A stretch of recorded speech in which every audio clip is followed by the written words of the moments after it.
Swayam Prabha. Digital India. Educated India.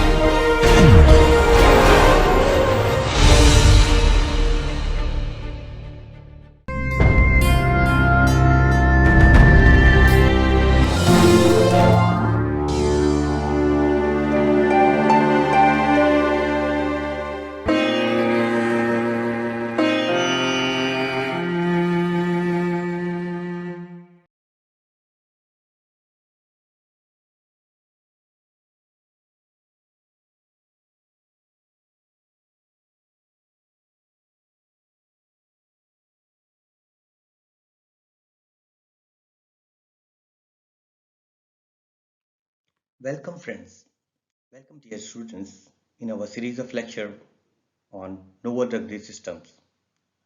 Myself, Dr. Ajay Semelty, again with you. Today we'll be discussing the microspheres. Now we have discussed the polymers, NDDS, targeted drug delivery and pulmonary drug delivery systems. Now this is term of microspheres, microparticulates. Now let's discuss this very important and very crucial novotrugdate system microspheres in this lecture. As far as the learning outcome is concerned, after completing this lecture, you will be able to understand the concept of microparticulate formulations, and you will be able to prepare the microspheres, and you will be able to evaluate the microspheres. We will be covering this lecture under the heads Introduction to Microparticulate Drug Delivery Systems, Types, Compositions, Methods of Preparation, and Evaluation of Microsphere. So let's define the microsphere. What is microsphere? Microsphere is a novel drug system, NDDS.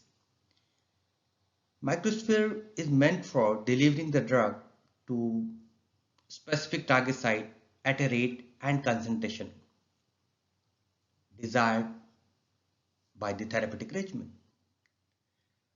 However, it has also been used for the systemic circulation in the dosage forms. But the main aim when we are discussing in the NDDS is directing towards the site of action. It leads to desired therapeutic efficacy with minimum side effects and improving the overall patient compliance when we are using microspheres for delivering the drugs. Microspheres are defined as a spherical particle of size ranging from 20 to 300 micron loaded with the biologically active drug. They are free-flowing polymeric microparticles with particle size less than 300 micron. It is a structure made of a continuous phase of one or more miscible polymer in which particular drug is dispersed at either the macroscopic level, in particulate level, or molecular level, in the say when it is dissolved in dissolution level.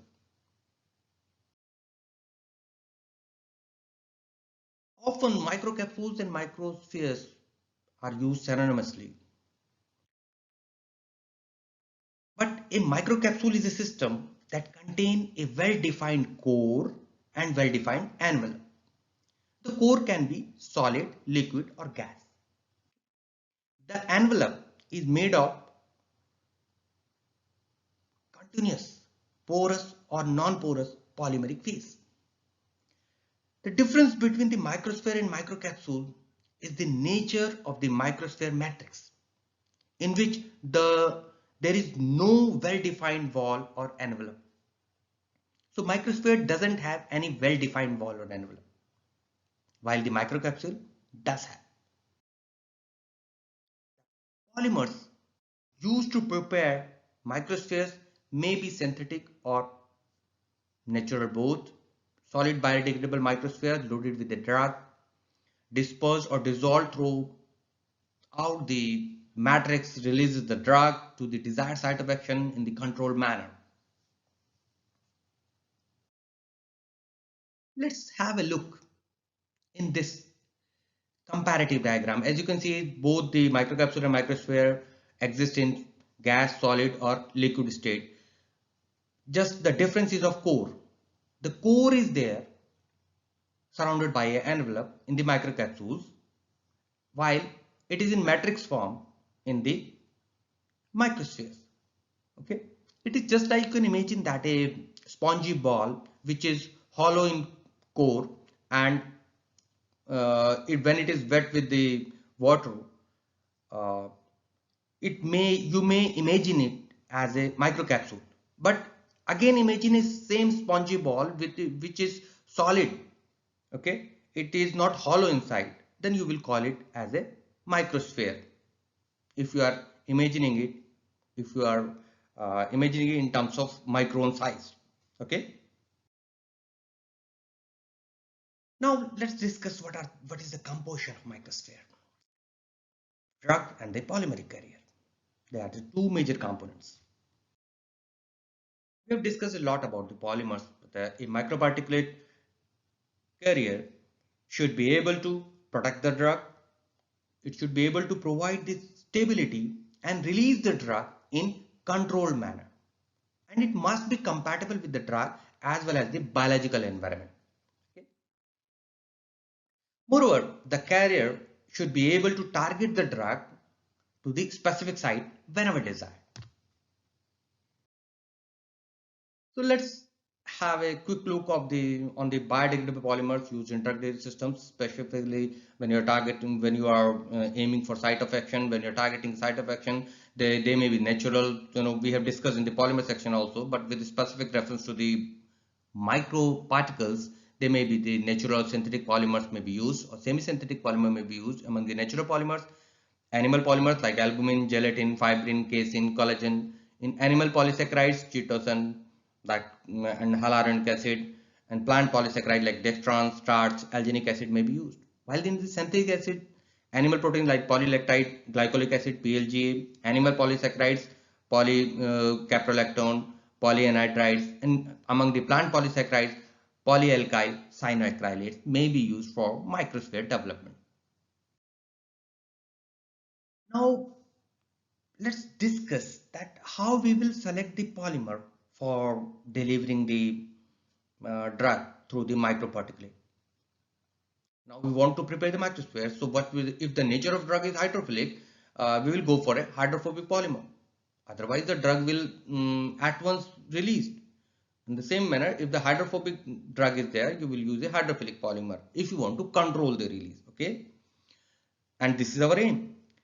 And you can get the desired pattern of release. If the desired duration of action or desired duration of release, you can say, is up to 24 hours, then certainly you need a blend of hydrophobic as well as the hydrophilic polymer to achieve that particular control release. Because if you envelop a drug, or if you mix a hydrophilic drug with the completely hydrophobic single polymer, what will happen? That drug is not going to release at all through that matrix. It won't be able to pass across that matrix. So a blend of hydrophilic as well as hydrophobic polymer is needed, so that it is also being controlled as well as it is also being facilitated to the for diffusing out of that matrix. Okay, especially when it is going into the biological environment. Now let's discuss the method of preparation. What are the methods of preparation? There are four major preparation methods you can classify. However, in each class you can have multiple techniques. Emulsion polymerization, it may be single or double emulsion polymerization, dispersion polymerization, suspension polymerization, and sedimentation polymerization.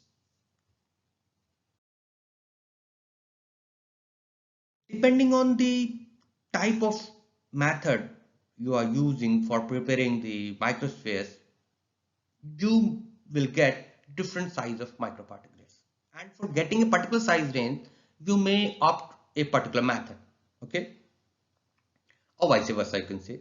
Say for example, as you are seeing in this table, that for emulsion polymerization, size range is obtained is generally 0.01 to 1 micron. For dispersion polymerization, 0.5 to 10. For suspension polymerization, it is 50 to 500 micron. Sedimentation polymerization, more than 1000. For solvent evaporation method, 1 to 100. And for hot melt microencapsulation, 1 to 1000. Solvent removal, 1 to 300. Spray drying, 1 to 10. For ionization method and size extrusion method is 1 to 300. And for phase inversion, it is 0.5 to 5 micron. So please do remember, and from your exam point of view, it is utmost important to to present this table with reference to your particle size, because particle size is very important when you are designing a or developing or preparing a microparticulate drug delivery system, because it may affect your overall therapeutic effect. It may affect the targeting. So that's why the size is very important. Now, what are the techniques of microsphere preparation? Solvent evaporation, hot melt microencapsulation, solvent removal, spray drying, ionic gelation, size extrusion, phase inversion microencapsulation, Prolise microsphere technology. There are so many technologies out there. Okay, in under a one particular class, you can have multiple techniques. You can adopt any technique depending upon your drug and the polymer and what kind of release you want. Now let's discuss. Please focus on this table that factors affecting microsphere preparation. For the polymers, what are the factors which are affecting the microsphere preparation? Its concentration, composition, whether it is hydrophobic, hydrophilic, or whether it is in amorphous state or crystalline state, its molecular weight, uncapped and capped terminal and group, flexibility of chain, and so many factors there which affect actually the microsphere preparation. For drug, the nature of drug and its solubility is the prime factor. However, there are so many factors, but these are the two major factors. For the solvent, it should be natural one, or it may be that the nature of the solvent, whether it is aqueous or non-aqueous one. Okay, its safety may also be there. Its cost may also be the factor. Emulsifier, its nature and its concentration. For emulsification process, the temperature, stirring agitation speed, dispersion phase composition, continuous phase composition, and phase ratio. And drug polymer ratio is another important factor. Then the mode of solvent removal, in which way you are removing the solvent from the mixture. Either you are evaporating or by oven or natural or another means. Now let's see the emulsion polymerization. Single emulsions, water-in-all emulsion solvent evaporation technique it is, and double or multiple emulsion technique may also be adopted. As you can see in this flow chart, that polymer in solvents, polymer you can take PLGA, PLA in the solvent methylene chloride or chloroform. Drug in co-solvent is added and a dispersed phase is prepared, and PLGA and drug is are mixed in the organic phase. Then this dispersed phase with continuous phase is added to form a O by W emulsion, oil in water emulsion. Okay, continuous phase may be aqueous one, and it may be mixed with emulsifiers like PVA, HPMC, and gelatins. So evaporation of organic solvent is needed in the next step. You can do it by atmospheric. You can do it at atmospheric pressure or applying vacuum or heating, and then the next step is collection of microsphere loaded with the active drug. You can do it by the filtration, centrifugation, or decantation, and then you will wash it and dry it, and the microsphere will be collected. Now moving to the emulsion polymerization. There are the four major techniques or four major methods, sub-methods of this method. That co-solvent method, dispersion method, multiple emulsion method, and non-aqueous method. In these methods, what you are doing, as you can see, please try to remember them, because it would be very difficult to address each and every method in sentences when from exam point of view. So it's better that you go for the flow charts for representing all the methods. As you can see here, what you are doing in all the methods, you are emulsifying the organic phase into the external aqueous phase, leading to the type of emulsion. It may be oil in water, or multiple emulsion, or oil in oil. Okay, then you evaporate the solvent to form the microspheres and collect the microsphere by any method: filtration, rinsing with water, or vacuum, applying the vacuum, and then you dry it and sieve it. Dispersion polymerization. Particle size we obtain with this method in the range of 0.5 to 10 micron. All of the regions, including monomer, initiator, and stabilizer, are dissolved in an organic medium. Since the initiator is soluble inside the monomer, polymerization takes place inside the monomer droplets. The polymer beads, insoluble in the organic solvent, precipitate, and the stabilizer prevents the bead flocculation. So this is the dispersion polymerization. In the suspension polymerization, you adopt this method when you need a particle size range of 50 to 500 micron. In suspension polymerization, the monomer is dispersed in a water phase with a stabilizer. The initiator is soluble in the monomer phase where polymerization occurs. The size and quantity of the particle is determined by the size and quantity of dispersed monomer droplets and by the speed of mechanical strike. The speed is very important when you are preparing this suspension polymerization. Many times when you don't apply the desired agitation, you don't get the microspheres. Okay. Sedimentation polymerization. It provides the uniform polymer beads of the millimeter scale, and it involves, as the name suggests, that the gravitational ascent of polymerizing aqueous monomer droplets in the hot paraffin oil. At the end of descent period of 7 to 9 seconds, the microspheres continue to polymerize without coalescing. You might have prepared this thing. You might have gone through that. You take the albumin microspheres are prepared by the sedimentation polymerization only.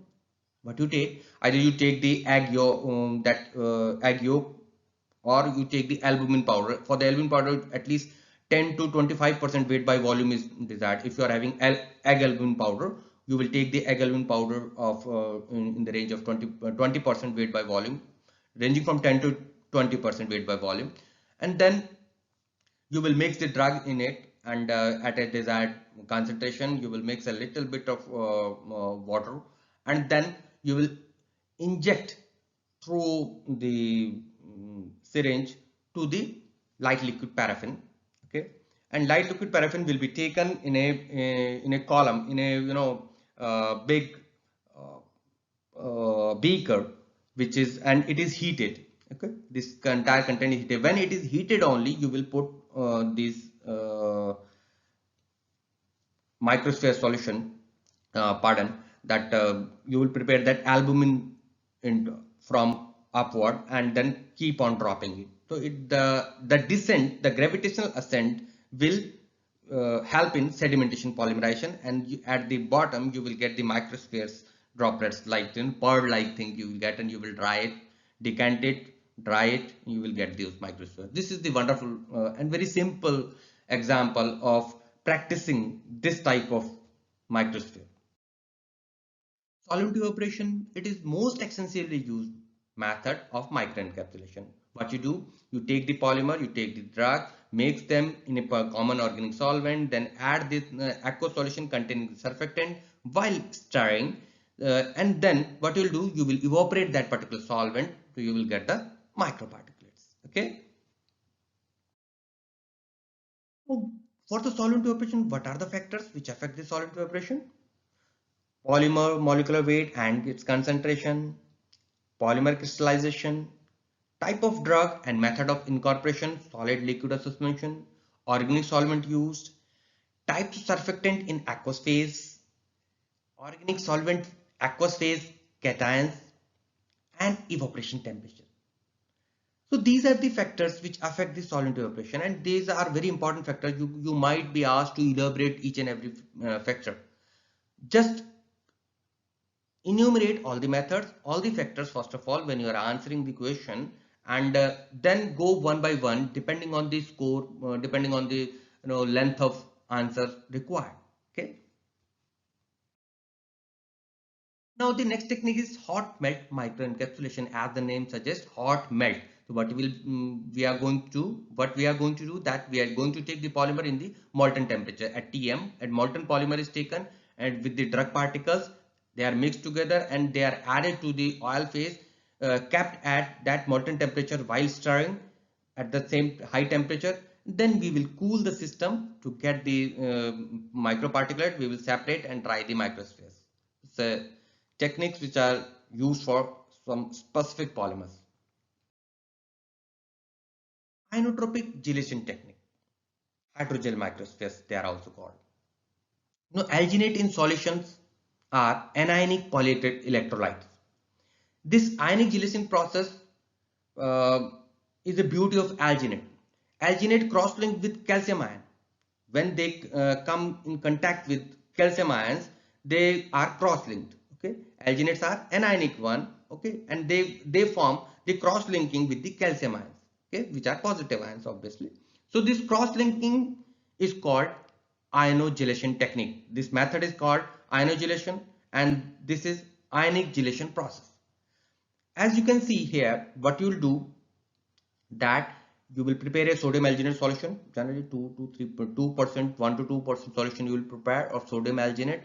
With aqueous solution will be there, you will add the drug there. Okay, and you can, in the laboratory, what we take a syringe of alginate microspheres, and generally 18 gauss you take, and then you will drop wise you will add this alginate solution with loaded with the drug, dispersed with the drug. You will add onto the calcium chloride solution. Okay, calcium chloride solution will be there, and then you will add it. Okay.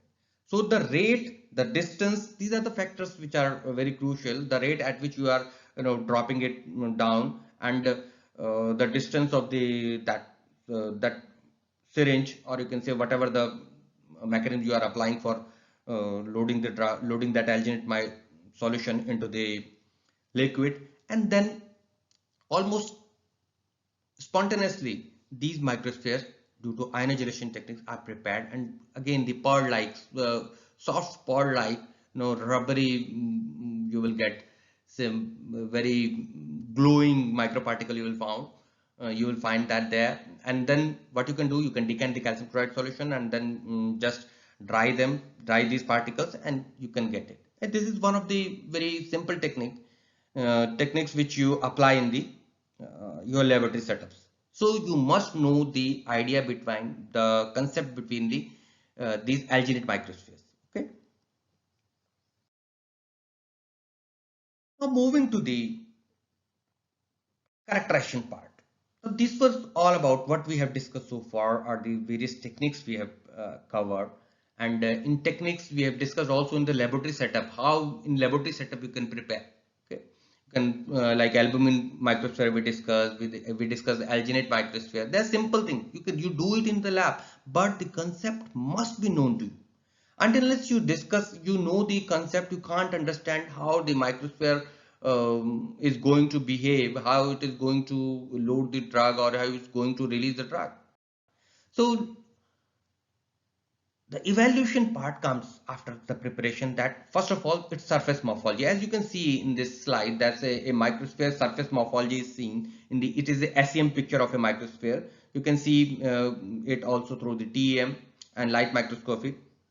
However, you need, when the particle size is very less, you need the SEM.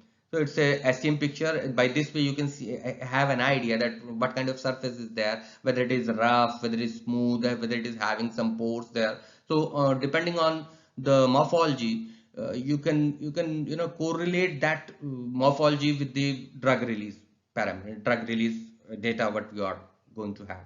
Micromeretic properties, just like powder micromeretic properties, particle size by any of the methods like TM, SEM, CLSM, and that sieving. Flow properties, angle of repose, Car's index, compressibility index, Hodgkin's ratio, density in the bulk or depth or true density. These microbiotic properties help you to correlate the data again with the drug release profile.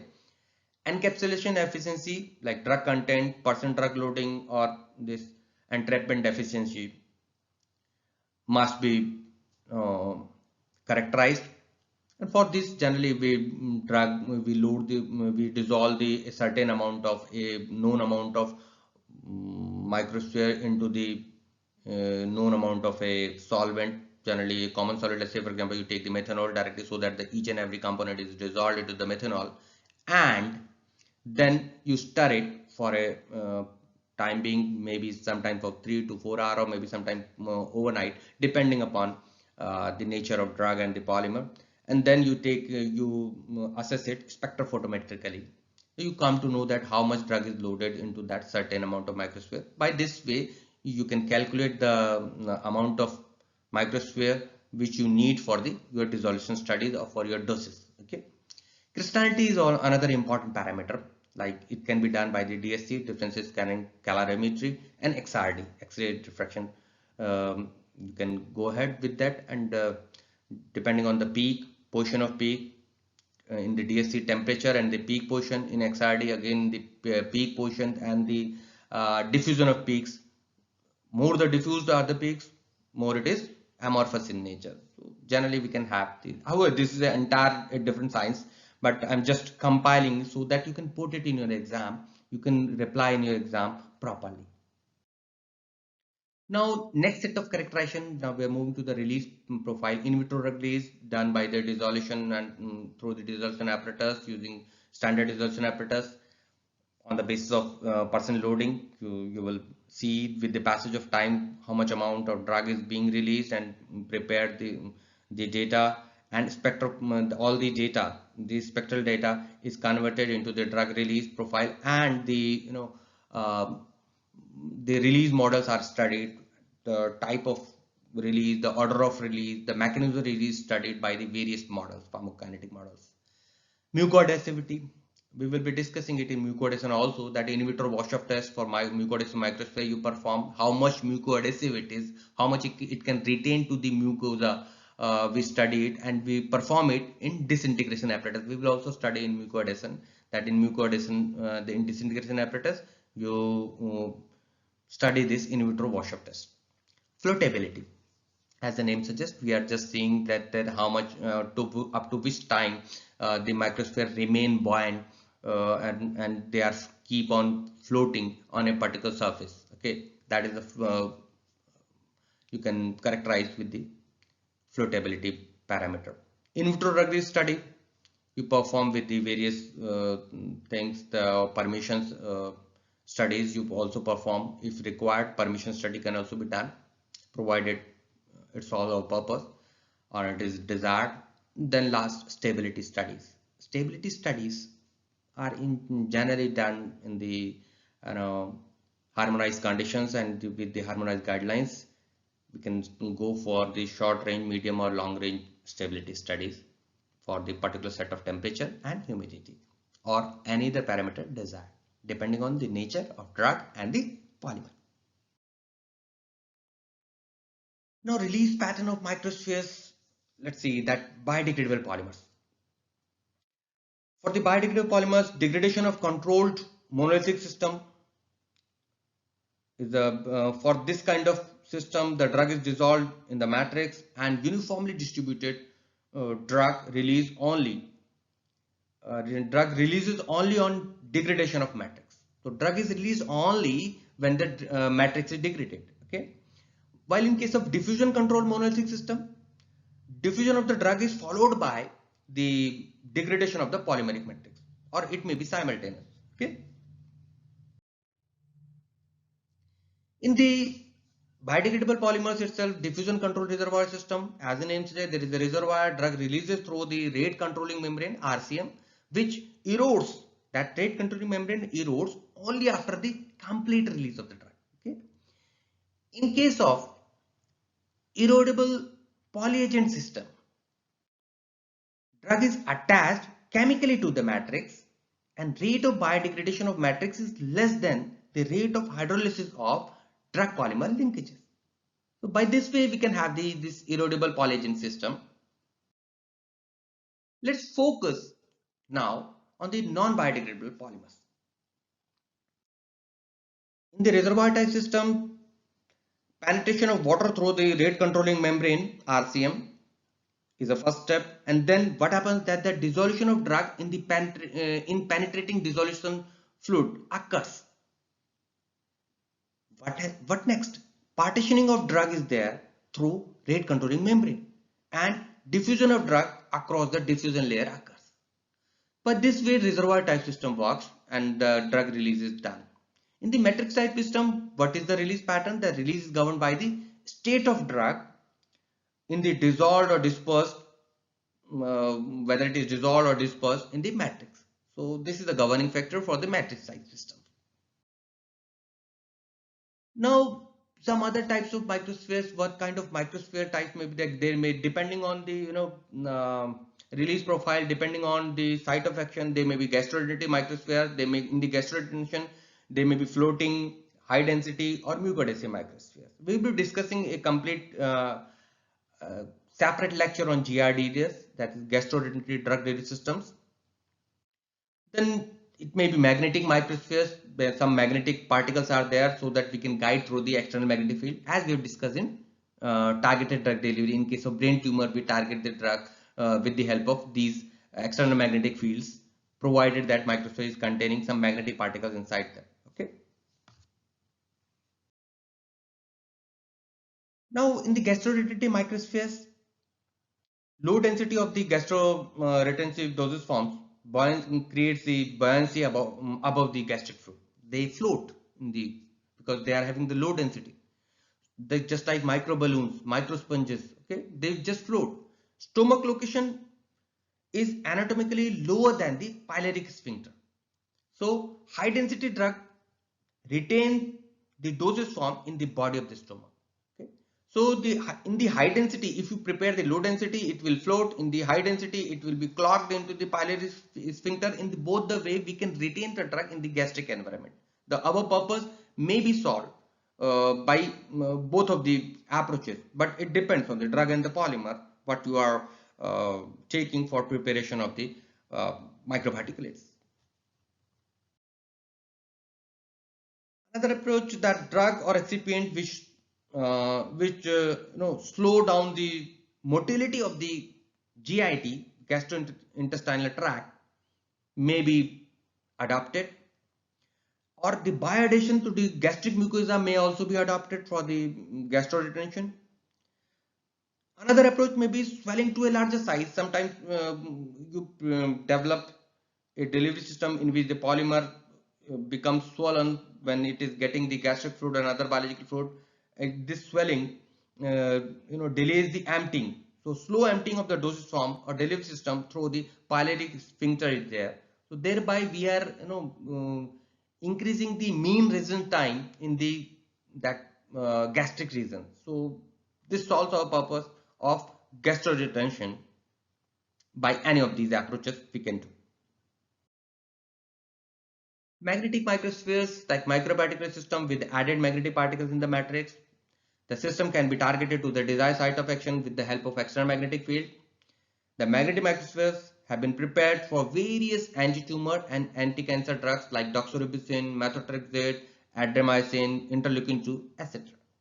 So you will have to give some concepts, some examples whenever you are putting, when you are discussing any type of microspheres. Okay. Now, what are the applications? As far as the application is concerned, they are used in the targeting of tumor, in targeting tumor, vaccine delivery, protein peptide delivery, control drug delivery, gene delivery, diagnostic uses, antigen delivery, and brain delivery. You can have specific example of each category. Just add this depending on the length of answer required.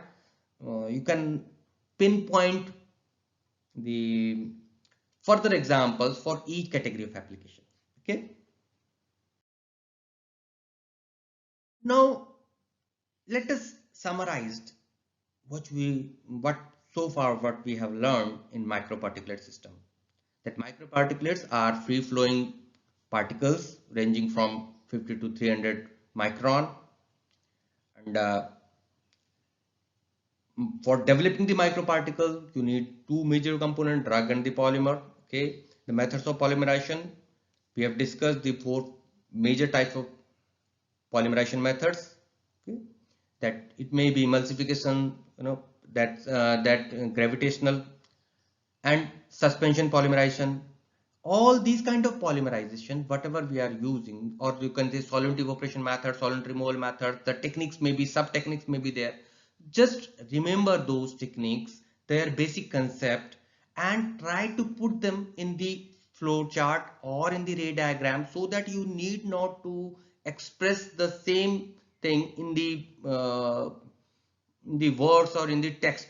Otherwise you will have to write quite long. So it's better to use more and more infographics, table, figure, ray diagram, to answer your question, specifically when you are answering the questions of lower degree systems and others which demand more and more content. As far as the characterization of microspheres are concerned, types, we have discussed. Characterization, we have discussed that surface morphology is very important. We can do it by SEM, then the micrometric properties, okay, and after that the entrapment efficiency, percent loading, in vitro release. In vitro release, these micrometric and the like flow properties, density, etc., and the surface morphology, they must be studied in tune with the in vitro drug release studies. Okay, you should correlate these things when you are expressing in terms of your research work. As far as the types are concerned, we have discussed the magnetic microparticulates and the gastroretentive microparticulates. The various approaches we discussed. You must learn the examples of each and every category, and specifically with the applications, several applications we discussed. We must go with the application part very technically, because sometimes only the question on the application may be asked. So the application part you have discussed it in like in types. So you just put the particular type, whatever the example you cite in the types, you can put it in the application part. Okay. So 2, 3, 4 examples, so that they may be fit into any type. Either you can also discuss them in the type, you can also discuss them into the application part. Okay. You can also discuss them into the method part, like we have discussed in the albumin microparticulate or the ionization techniques. Okay, just learn the examples. More and more examples will enrich your knowledge, as well as it will help you to score good. So far it was all about the microspheres. Hope I could address your need of this particular Nova degree system. We will be coming up with the new modules and new lectures on some more new Nova degree systems in our next lecture. Thank you. Thanks a lot for being with us. Happy learning.